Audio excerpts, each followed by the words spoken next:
pre-Christian pagan religion of the Scandinavian and Northern Germanic people, Odin is the ruler of the Aesir, the principal race of gods and goddesses in Norse mythology. But they were not the only pantheon, as there was also another tribe of deities called the Vanir, a race descended from giants.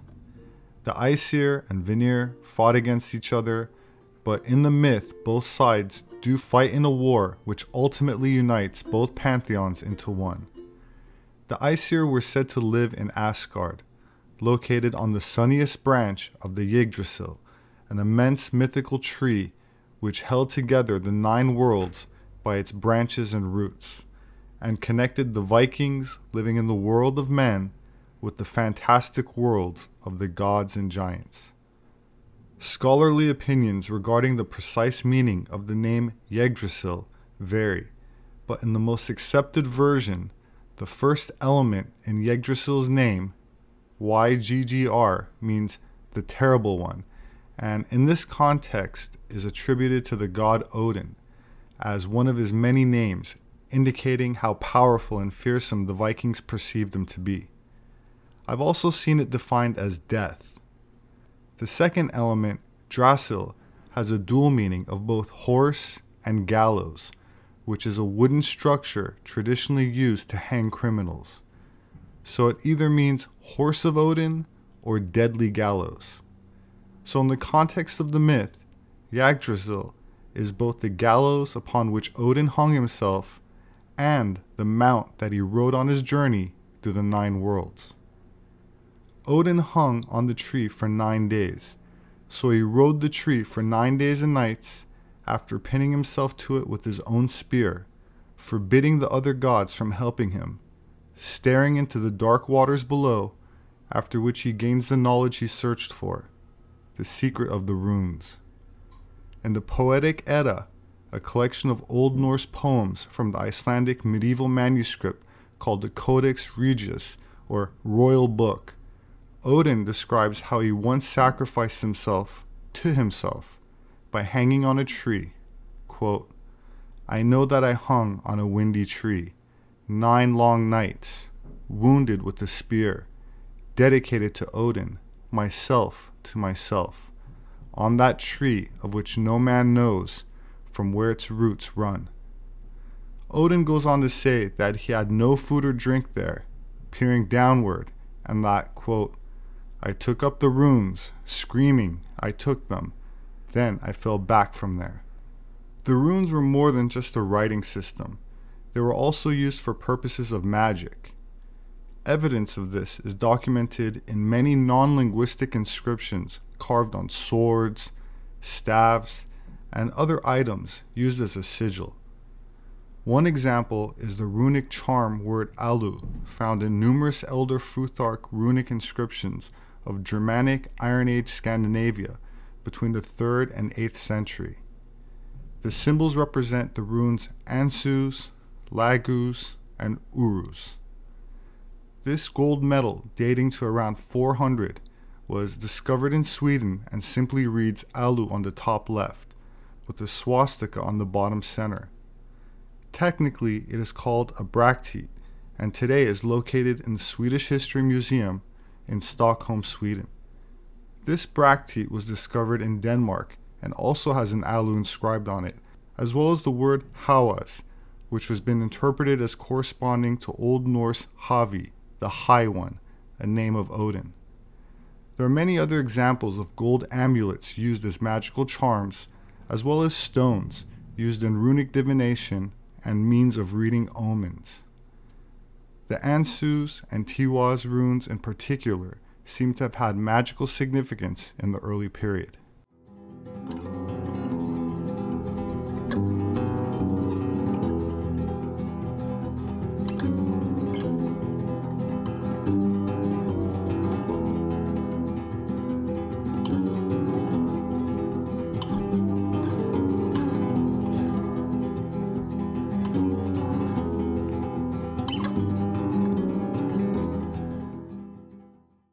Discovered in Minnesota in 1898 by a Swedish immigrant, The Kensington runestone may be another piece of evidence for pre-Columbian transatlantic European contact with the Americas. While some insist the stone is a hoax, the translation of the runes is generally accepted and reads, quote, "We are 8 Goths and 22 Norwegians on an exploration journey from Vinland through the west. We had a camp by a lake with 2 skerries, 1 day's journey north from this stone. We were out and fished 1 day. After we came home, we found 10 of our men red with blood and dead.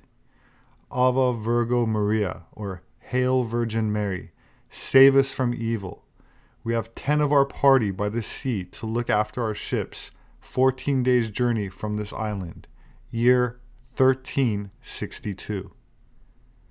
If the inscription is genuine, it places Norse seafarers deep in the North American continent 130 years before Columbus reached the West Indies, and tells a story otherwise unknown in any of the history books. Throughout the years, much has been made about the mystique behind the Kensington runestone. Does it really date back to the 14th century, or is it a hoax that could be traced to the late 19th century?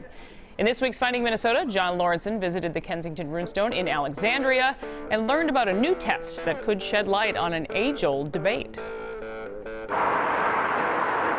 The city of Alexandria screams Scandinavia. Your first hint might be Big Ole, who stands proud at 28 feet tall. And across the street from the world's tallest Viking are artifacts, smaller in size, but perhaps bigger in height. This was the Oera axe found in Oera, Minnesota. Authentic battle axes and Nordic fire steel are on display at the Runestone Museum, along with a history that dates back to when Skål was more than just a popular chant at Vikings games. So much of this is debatable and controversial. Yes. Pretty much almost every aspect of it, except that it weighs 200 pounds. Amanda Syme is the executive director and a bit of an historian when it comes to the museum's centerpiece. The story goes that Olaf Omen and his sons found it while they were clearing land. The year was 1898. Omen, a Swedish immigrant, became the face for the most controversial stone in the world. It was wrapped in the root of a tree, and the date etched on the runestone read 1362. Some people believe that he did make it. He didn't have a great education, but there was a book that had runes in it, even though they were different than these. Sadly, the dispute over whether or not it's real turned the Omen family's world upside down, even though some organic material tests show that the runestone was likely there before they arrived. You show me someone who thinks it's real, I can show you someone who thinks it's not, even if they're in the same respective field. I'm going that it's real. I just don't think that guy had the technology to do that kind of writing. How would he know how to do that? The debate has become the subject of documentaries, both here and in Scandinavian countries.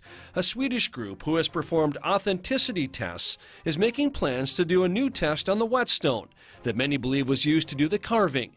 The results could go a long way towards vindicating or vilifying Olaf Omen. This is the most recent translation from 2009. There are 10 men by the inland sea to look after our ships, 14 days' journey from this peninsula. Linguists, archaeologists, and geologists all agree on the translation, but little else. The museum's stance is to let you decide for yourself. It's definitely Minnesota's mystery. We don't know a lot about it. That we have one is pretty special. Even if it doesn't date to 1362, it's still a really big important piece of our history here and our heritage here, so it still says a lot about the community. In Alexandria, John Lawrenson, WCCO 4 News. Experts first analyzed the runic writing in 1899. They dismissed it as fake. That said, a 2003 analysis conducted by Scott F. Wolter concluded that the inscriptions were more than 200 years old.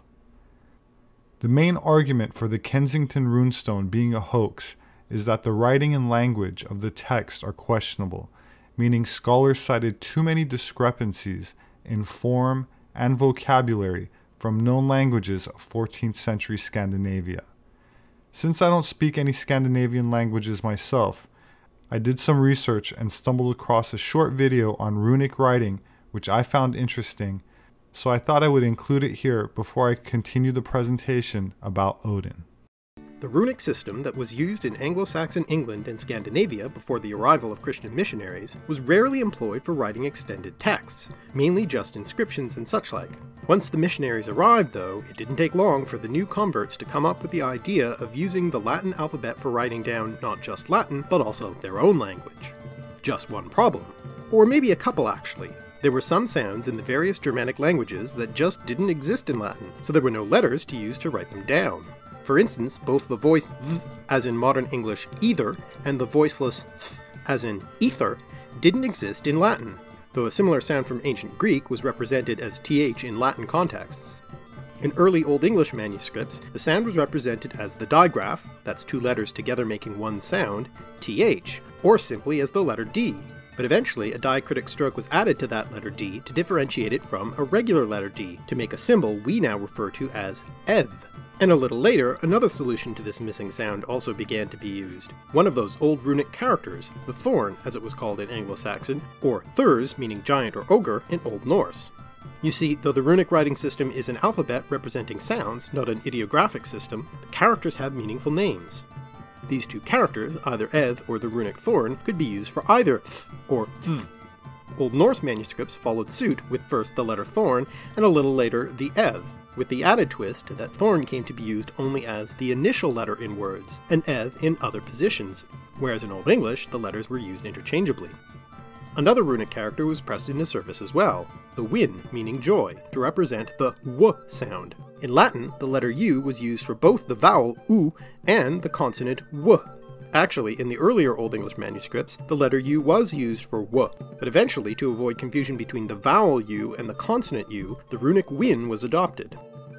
Of course, to our modern eyes, the runic win looks an awful lot like the letter p, so modern printed editions of Old English texts replace all the wins with our modern w, a character that came about a little later by joining up two v's or two u's, the double u. But if you're reading actual manuscripts from the period, you have to mind your p's and, well, wins. Actually, we're kind of prone to mixing up those old runic characters and Roman letters. That's what happened with those ye olde shop signs, in fact. You see, the thorn hung around for a while after the Old English period, gradually becoming less and less common, and as it did so, the form of the character became less and less distinct, with the ascender, that perpendicular line on the side, becoming shorter. So the thorn looked more like the win, which by the 14th century had disappeared, and like the p. Confusing. And by the 15th century, it looked a lot like the letter Y, so that when the printing press came along, printers would often use the Y in place of thorn, though by that point, the th digraph had mostly replaced it, with the thorn being used in common words like the, often represented in text as Y standing in for thorn with a superscript E. So what looks like Y-E, ye, was actually thorn-E, the. So it should really be pronounced, the old shop. But that's not nearly so quaint. One last way that runes were worked into English back in those old Anglo-Saxon manuscripts was as a type of secret code. A few individual rune signs were dropped into the otherwise Latin script, which would be put together to spell out the answer to a riddle or the name of the author, as in this poem by Cunewulf. It's no coincidence that runes were used in this secretive way, since rune itself is not only Old English for runic character, but also meant secret or mystery, and counsel or consultation. It comes via Proto-Germanic, probably from an Indo-European root meaning roar or murmur, which also gives us the words rumor, riot, and raucous. The word mostly faded from the language along with the runes themselves after the Anglo-Saxon period, only to be added back in by scholars in the 17th century and later who were studying those old runes. But there is at least one hidden remnant of the word in the place name Runnymede. You see, Runnymede in Surrey was where Anglo-Saxon kings held council meetings with their various nobles, aldermen, thanes, and so forth. Remember the council meeting of Rune? The so-called Witena Yamat, literally meeting of the wise men, which, by the way, inspired J.K. Rowling's Council of Wizards, the Wizengamot.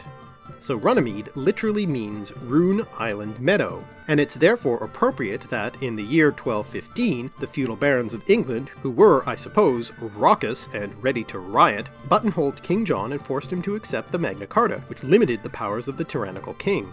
Not that he kept to his agreement, but rescinded it shortly afterwards. Nevertheless, Magna Carta marks an important milestone in constitutional history. Getting back to those runes themselves, for the most part their use faded with the Middle Ages, but they were later revived with Gothicism and the interest in the ancient Germanic past in the 18th and 19th century. This was a factor in the growing nationalism of German Romanticism, which celebrated, and to some degree fabricated, a romanticized version of Germanic history, of which runes were a part. Furthermore, the runes fed into the esoteric and occultist fascination of figures such as Austrian mysticist Guido von List, who developed the Armanen runes, and inspired by them, Karl Maria Willigut, who developed his own version of the runes in the 20th century. And that's the next link in our chain, because this was exactly the sort of thing that caught the interest of the Nazi occultists, particularly Heinrich Himmler, who incorporated these runes into various Nazi insignia, most famously the insignia of the Schutzstaffel, the so-called SS. Another script-related thing that the Nazis were into, at least at first, was the old black letter or fracture typeface, which had developed from the Gothic manuscript hands of the later Middle Ages, and which by the 19th century had become particularly associated with Germanic culture and language. The Nazis eventually decided to dump the fracture typeface in favor of the Roman script, claiming, mendaciously, anti-Semitic reasons, but actually because it made practical sense to use the same typeface as the rest of the Latin alphabet-using world. The Nazis weren't the only ones to favor the fracture typeface. Many writers in the 19th and early 20th century expressed similar attachment to the script for German nationalist reasons, such as German type designer Rudolf Koch. In addition to typefaces, Koch was also interested in other graphic symbols, such as the Old Germanic runes, and published a book on various old symbols, monograms, and runes called The Book of Signs. This book brought many of these old symbols and runes to pop culture notice, including to the attention of rock band Led Zeppelin, who used a couple of the symbols from the book on the cover of their fourth album, which were meant to represent the band members. The one that drummer John Bonham selected was 3 circles meant to symbolize 2 parents and a child. It also happens to be similar to the company logo of the 400-year-old German industrial Krupp family dynasty, known for steelworks, and for, believe it or not, a German heavy metal band called Die Krupps, who called themselves after this old German family name. The company logo is actually based on the seamless railway wheels the company manufactured, but lest you think this is all a bit of a tangential connection, the Krupp family ties into our story in another way. You see, the company manufactured weapons for World War II, for which they got into some trouble due to their forced labor practices, as well as for World War I, during which they built the famous heavy gun called Big Bertha, named after, if you'll believe it, Krupp family member and heiress Bertha Krupp. Actually, there's a long history of giving guns women's names, such as Mons Meg at Edinburgh Castle, and also it seems the very first gun, so to speak. At least that's where the word gun comes from, a particular 14th century cannon at Windsor Castle called Domina Gunhilda, or Lady Gunhilda. Gunhilda is an old Scandinavian name, the 2 parts Gunnar and Hildr both meaning battle, and both names of Valkyries, the warrior goddesses who collect the souls of the slain warriors from the battlefield in Norse mythology. As the Oxford English Dictionary points out, there weren't any notable women in England at the time by that name, so likely the use of the name for large munitions, before gunpowder and cannons, they be ballistas or other large siege weapons, goes back to Scandinavian times. Perhaps after someone like Gunhilda, daughter of Harald Bluetooth. She and her husband were apparently killed in the St. Brice's Day massacre in 1002, when all the Danes in England were ordered killed by King Athelred the Unready, in retaliation for which her brother Sweyn Forkbeard retook England, which Harald Bluetooth had held before Athelred, bringing it back under Scandinavian control. And speaking of Harald Bluetooth, that's where we get the term for the wireless short-range communication technology that you probably have in your smartphone.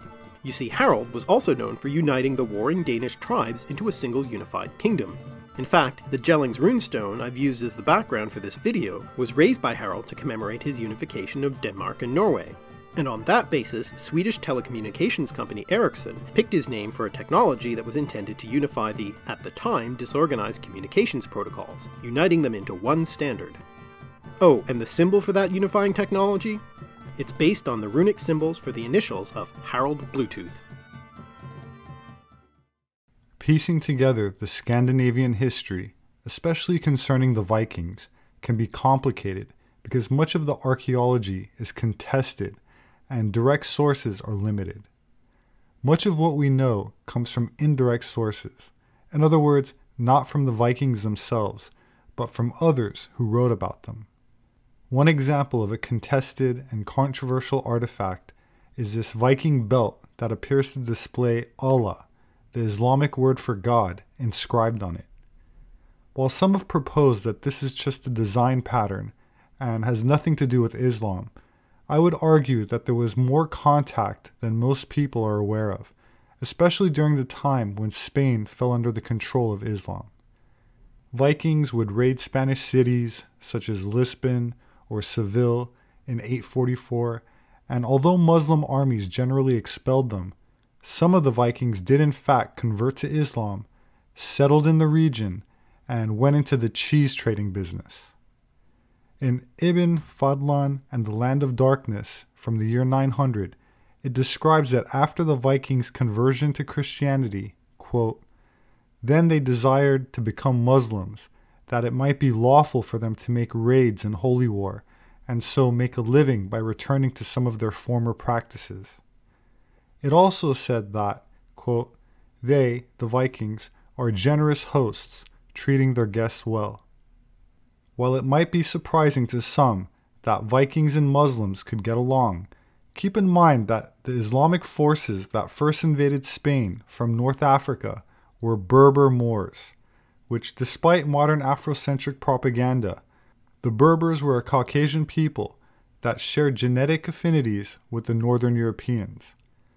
The word Berber is actually a derogatory term used to describe the Amazigh people, and comes from barba, which means bearded, just like barbarian, which did not mean uncivilized, but was what the shaved Romans called the bearded people that eventually overthrew their empire.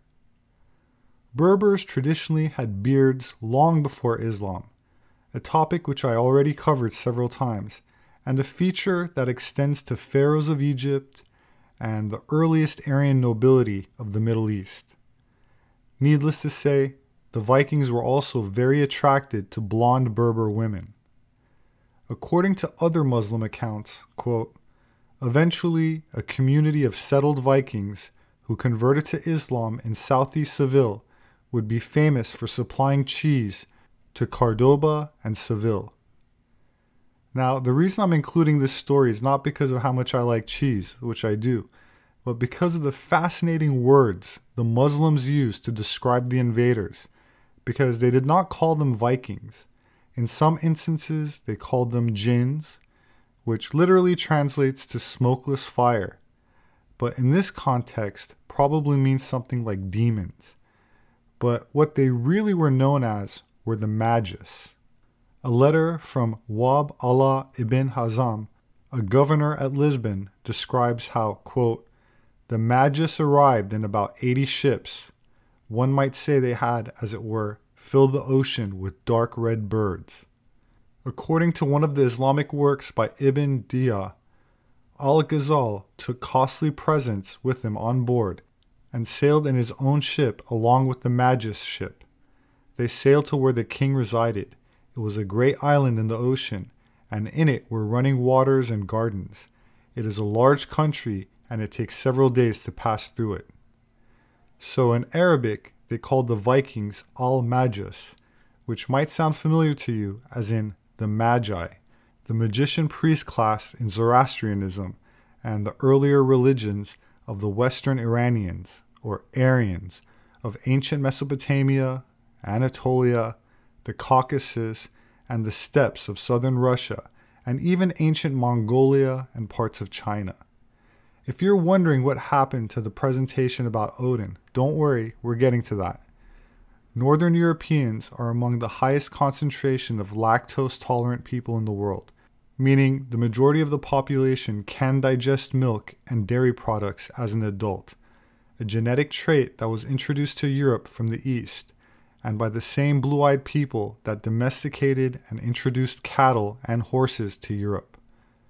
While blue eyes only makes up 6% of the world's population, the gene that causes it is the same in all blue-eyed people, no matter where they're born in the world, and genetic sequencing has revealed that all blue-eyed people of the Holocene, including recessive carriers, meaning they may not have blue eyes themselves, but they carry the gene and their children might, share ancestry from a tribe of people around the Black Sea that spread out with agricultural civilization and over 400 Aryan languages starting around 8,000 years ago.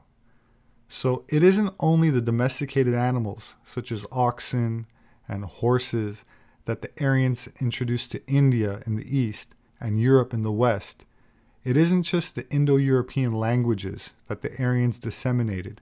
such as Sanskrit, Farsi, Tocharian, German, French, Latin, Celtic, English, and many others.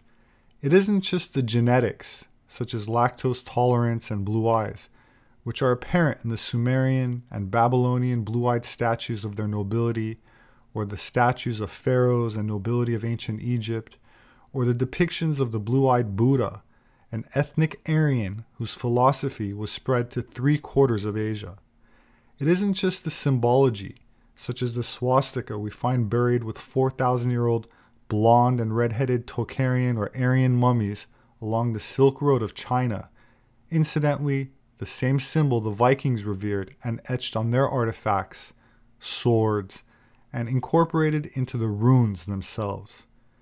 But even the myths and religions show their mark, evident in the gods and goddesses of antiquity, which all subscribe to the same astrotheology as laid out by the ancient Aryan magician priests, the Magi, whose zodiac is not only revealed in the statues of Mithras in places like Iran and Rome, but with the same archetype of a thunder god from the Indian Indra or Babylonian Marduk, Roman Jupiter, or Greek Zeus, whose thunderbolt is symbolically identical to the mighty hammer of Thor, the god of thunder and lightning in Norse mythology, which now leads us back to Odin, the Terrible One, and not just the archetype of the one-eyed deity, but before he was bestowed with symbolic occult attributes, was there really a man before the myths and legends? And if so, where did he come from?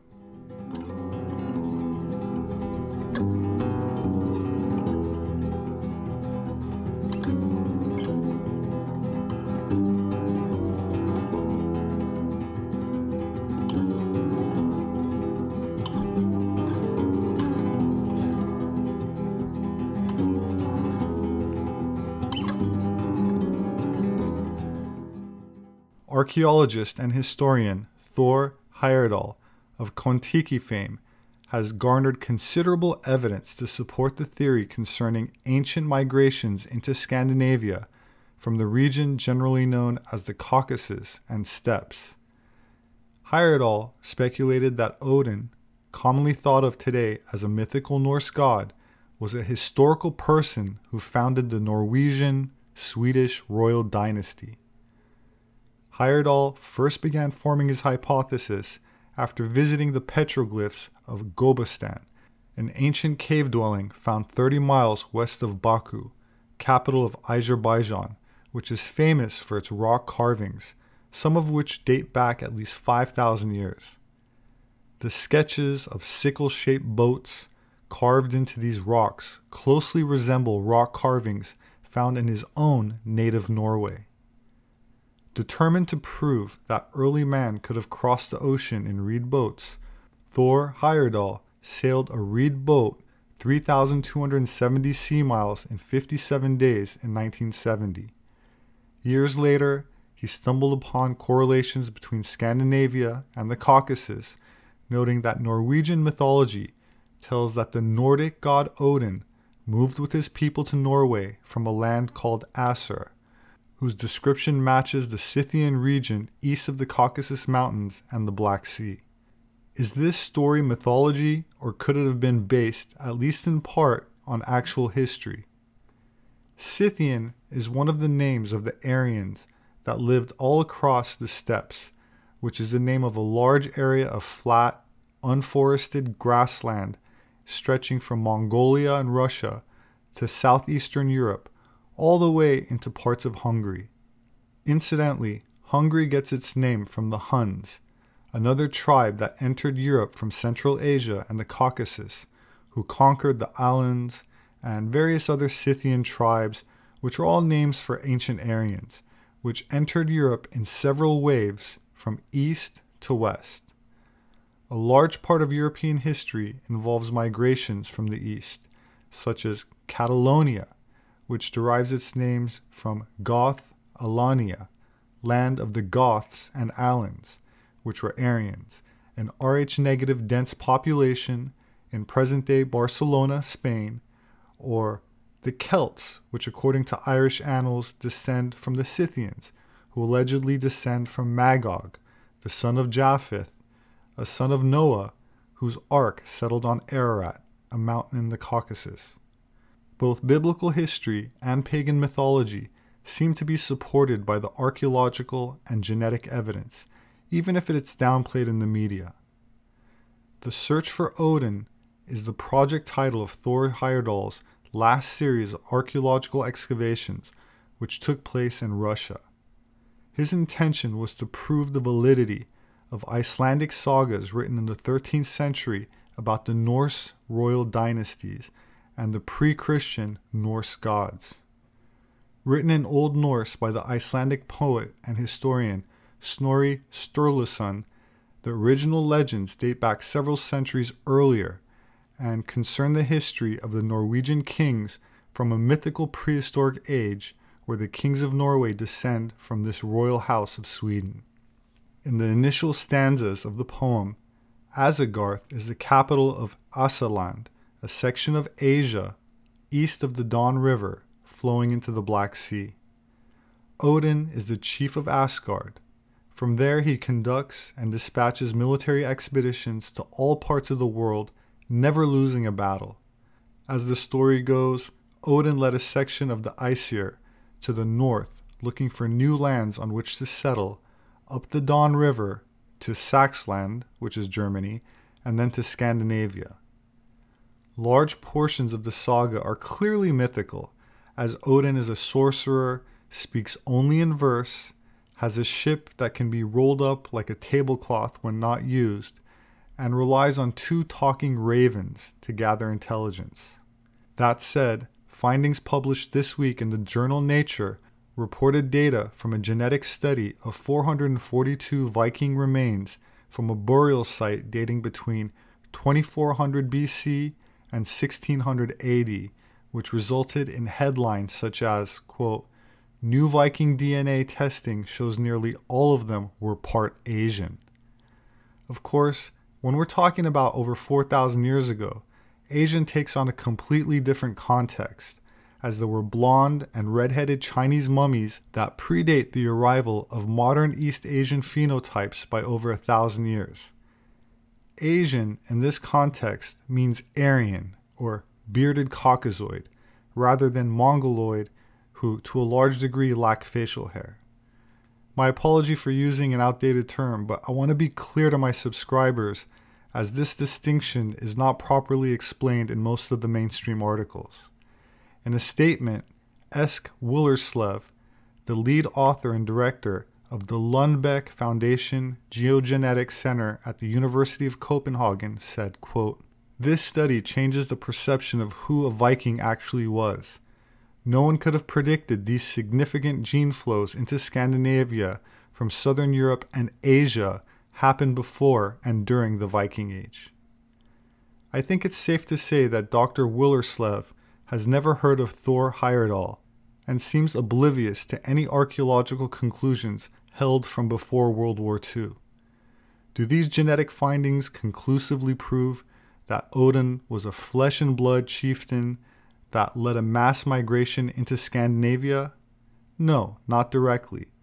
But in the context of this DNA study, I'd like to read a brief passage from the Encyclopedia Britannica, 9th edition, Volume 2, page 594, under the topic Asgard.